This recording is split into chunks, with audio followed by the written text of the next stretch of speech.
Այսօր հանրապետության դպրոցներում հնչեց վերջին զանգը։ Տոն է, որ պիտի անջնջելի մնա նախ եւ առաջ գեղեցկությամբ ու պայծառությամբ, չմթագնած որևէ տգեղ դիպվածով, առավել ևս ողբերգական դեպքով։ Այս մտահոգությամբ էր ոստիկանությունը վերջին օրերին երեխաներին հորդորում զերծ մնալ արկածախնդրությունից ու չմտածված քայլերից։ Նույն մտահոգության արտահայտությունն էր նաև մեծահասակներին ուղղված կոչը։ Ու թվում էր մտահոգությունն անարձագանք չպիտի մնար, բայց Երևանի թիվ 79 դպրոցում կազմակերպված միջոցառման ընթացքում հնչեց կրակոց։ Ոստիկանության Չարբախի բաժանմունքի աշխատակիցները րոպեներ անց դեպքի վայրում էին։ Տոնակատարության մասնակիցներից մեկը դպրոցի առաջ կայանված Mercedes Magnus-ի ավտոմեքենայից հանել էր որսորդական ռացանն ու կրակել օդ։ Ձեռնարկված միջոցառումների արդյունքում քիչ հետո ոստիկանության բաժանմունք մեքենայով հանդերձ բերման ենթարկվեցին վարորդ Վազգեն Թովմասյանն ու նրա հայրը Արամ Թովմասյանը։ Հայրը ոստիկաններին հանձնեց իրեն պատկանող Ֆաբար տեսակի հրազենը եւ 4 փամփուշտ։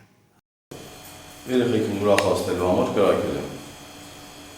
Հանգամանքները պարզվում են կատարվում է քննություն։ Բացի այս, այսօր հանրապետության տուգանային հրապարակներ է տարվել 5 տասնյակից ավելի ավտոմեքենա։ Մեծերն են երեխաներին վստահել այդ մեքենաները։ Մեծերի լուր կամ բարձրաձայն խրախուսանքն է երեխաներին մղում կախվելու մեքենաների պատուհաններից, խախտելու հասարակական կարգը, թույլ տալու այլ իրավախախտումներ։ Ավելին, հենց մեծերն իրենք են խախտում կարգը, իբրև նշանավորելով օրվա տոնականությունը, իբր ընդգծելով ծնողական սերն ու հպարտությունը, իբր աշխարհին ավետելով իրենց անսահման ուրախությունը։ Իսկ իրականում տղայամտությամբ ճանապարհ բացելով եթե ոչ փորձանքի, ապա հաստատ երեխաների բարոյական ու իրավական նոր սայթաքումների համար։ Մեծերը, որ կոչված են փակելու փորձանքի ճանապարհը, պաշտպանելու երեխաներին, պահպանելու օրվա լույսը, կոչված են, բայց անում են հակառակը։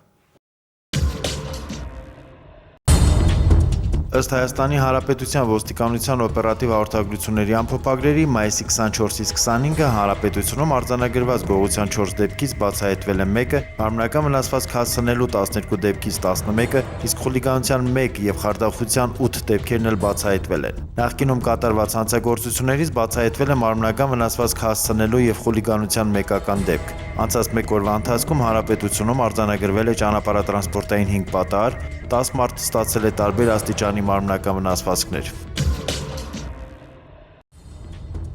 Ոստիկանության Հրազդանի բաժնի կողմից որպես անհայտ կորած որոնվում է Հրազդան քաղաքի կենտրոն թաղամասի բնակիչ 1955 թվականին ծնված Նորիկ Պետրոսյանը, որը սույն թվականի դեկտեմբերի 21-ին տանից դուրս է եկել եւ այլևս չի վերադարձել։ Պետրոսյանի արտաքին նկարագիրն է հասակը մոտ 165 սանտիմետր նիհարավուն կազմվածքով։ Պետրոսյանը երկրորդ խմբի հաշմանդամ է եւ տառապում է հոգեկան հիվանդությամբ։ Ովքեր որևէ տեղեկություն ունեն Նորիկ Պետրոսյանի գտնվելու վերաբերյալ կարող են դիմել ոստիկանության Հրազդանի կամ մոտակա բաժին։